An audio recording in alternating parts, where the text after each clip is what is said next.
why do we become slaves? I'm asking the question. I'm just adding to this question. Why do we become slaves before we even did anything? Because the Kadosh Baruch Hu already decided to tell Avraham Avinu, your descendants are going to be slaves. They're not even alive yet. Why, are you going to decide that they're going to make sins and you're going to make them slaves? Why do they make them slaves? They didn't do any sins yet. They weren't alive yet. They weren't born yet. Second question is, what about all those cute little babies?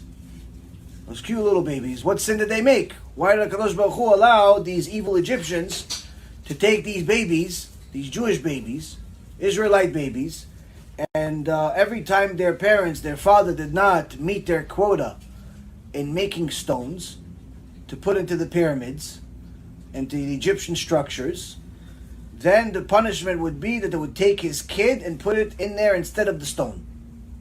It would crush the baby. So what did the baby do to get crushed? He said Lashon Hara. He doesn't know how to speak. What, he steal? He doesn't even know how to use his hands yet. What did he do? It's two questions. A very, very serious question. So the Gemara in Masechet Chagiga says there were certain things that were created before the world. One of them is the Torah itself. Torah was created before anything. It was created 974 generations before the world came into being, before the world was created.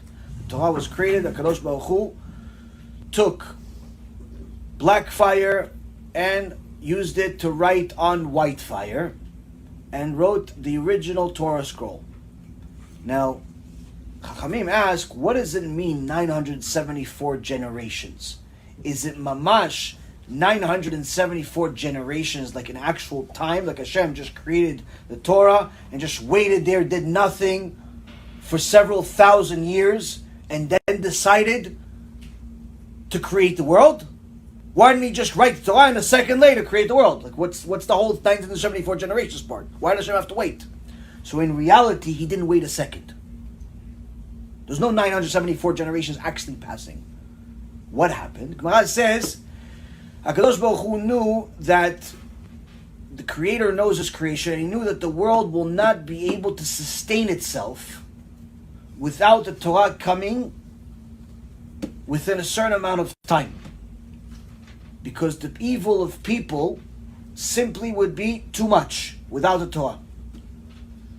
So He knew that there was going to be a lot of evil people. So He took all of the evil people that would exist, all of the really, really evil people that would exist without the Torah, for the first 974 generations of the world, had it been created without the Torah yet, He took them and He spread them out into each and every generation.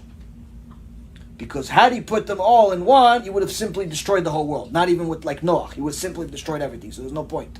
But they had to exist. So He took those generations, those evil people, and He spread a little bit of them in every single generation. So on one hand, those evil people, they answer the question of why were the babies killed. The babies were evil neshamot. They were part of those people that were supposed to be created that were evil. Where do we learn that from? We learn it from a story between Moshe Rabbeinu and a little boy named Micha. Moshe Rabbeinu saw all of these little babies being killed, and he said to Hashem, let me save one. He didn't know the whole story. He didn't know they're evil, they're not, they're this. So HaKadosh Baruch Hu says, no, don't save him.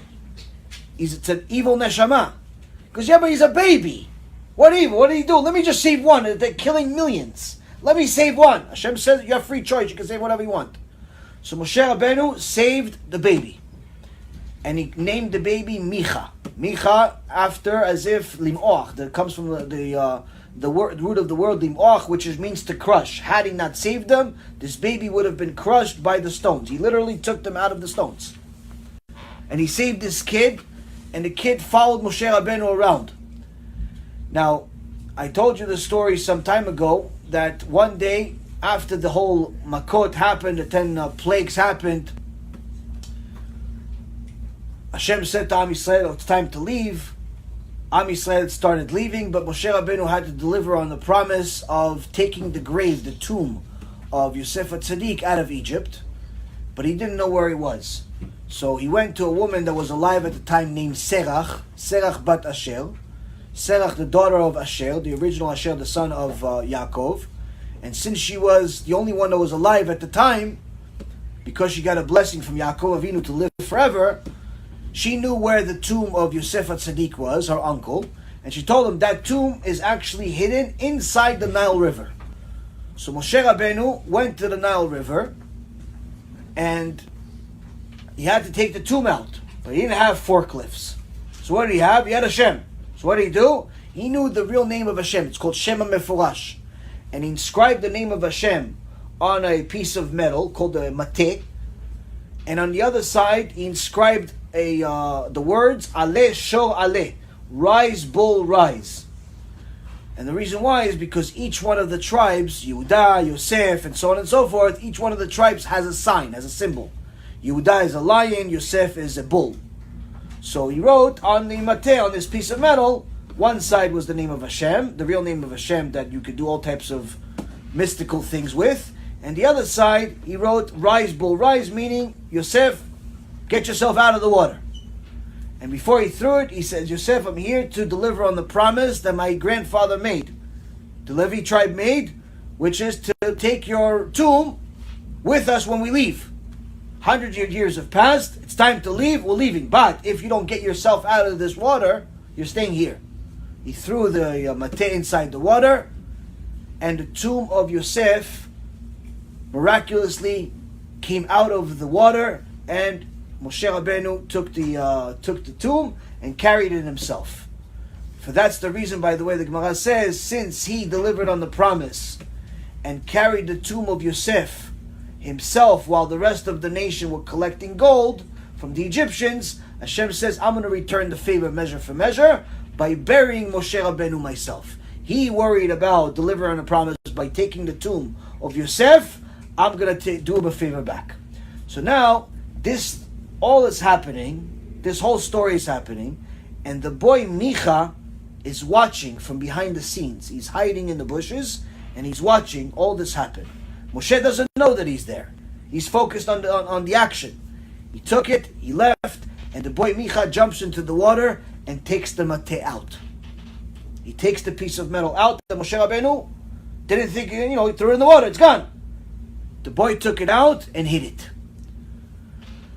Because he was an evil neshama, evil neshamot, what do? They do evil things. So what happened? You fast forward. Moshe Rabbeinu goes to Mount Sinai with Am Yisrael. Kadosh Baruch Hu gives him the 10 commandments, and he says, Moshe Rabbeinu, come up to the mountain, I'll teach you the Torah, and then you bring it to Am Yisrael. Moshe Rabbeinu goes to Mount Sinai, 40 days, 40 nights. Am Yisrael makes a mistake, miscalculating the time that Moshe Rabbeinu was supposed to come down by 6 hours. And because of that, they think that Moshe Rabbeinu died, and they tell Aaron to build them a middleman, a new middleman. Let's connect him to Hashem. First they go to her. Her says no, they kill her. They come to Aaron HaKohen, they say, you build us something.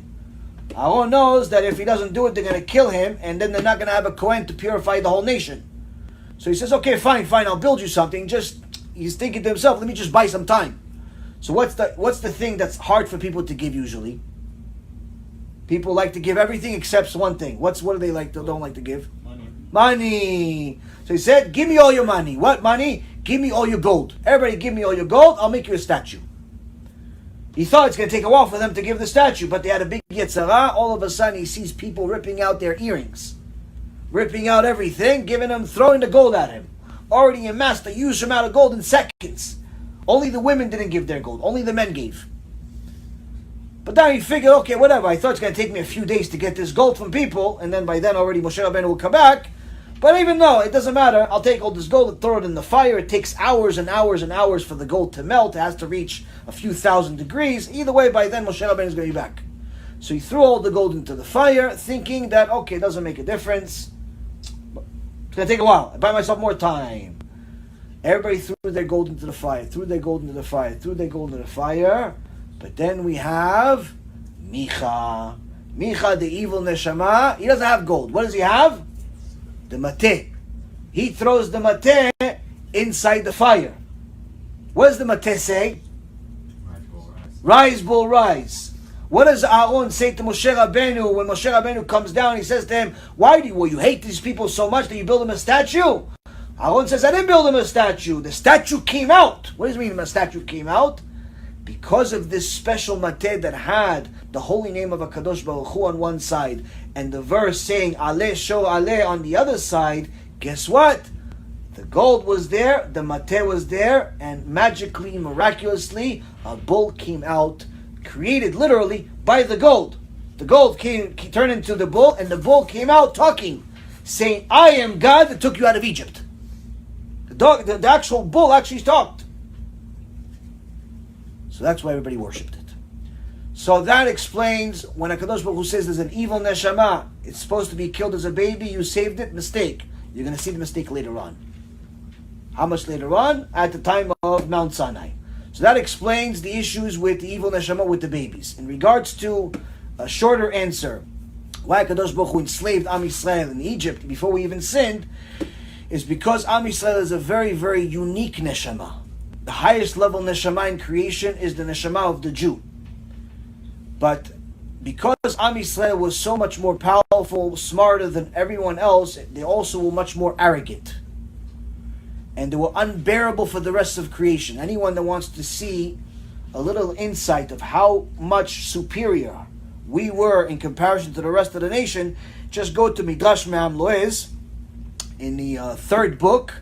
At the end it says Milchamot Ashvatim, the wars of the 12 tribes. And it talks about the wars of literally the 12 sons of Yaakov against all the nations. 12 people against all the nations, they killed everybody. Because they literally had superhuman powers. Because they were so powerful, so smart, so everything, they saw they're better than everybody else. So HaKadosh Baruch Hu had to ground us. How do you ground somebody? Giving him difficulty. So in order to make us a vessel to receive the Torah, humble to receive the Torah, he had to ground us by having us go through major difficulty. So that's why the slavery happened, at least one of the reasons.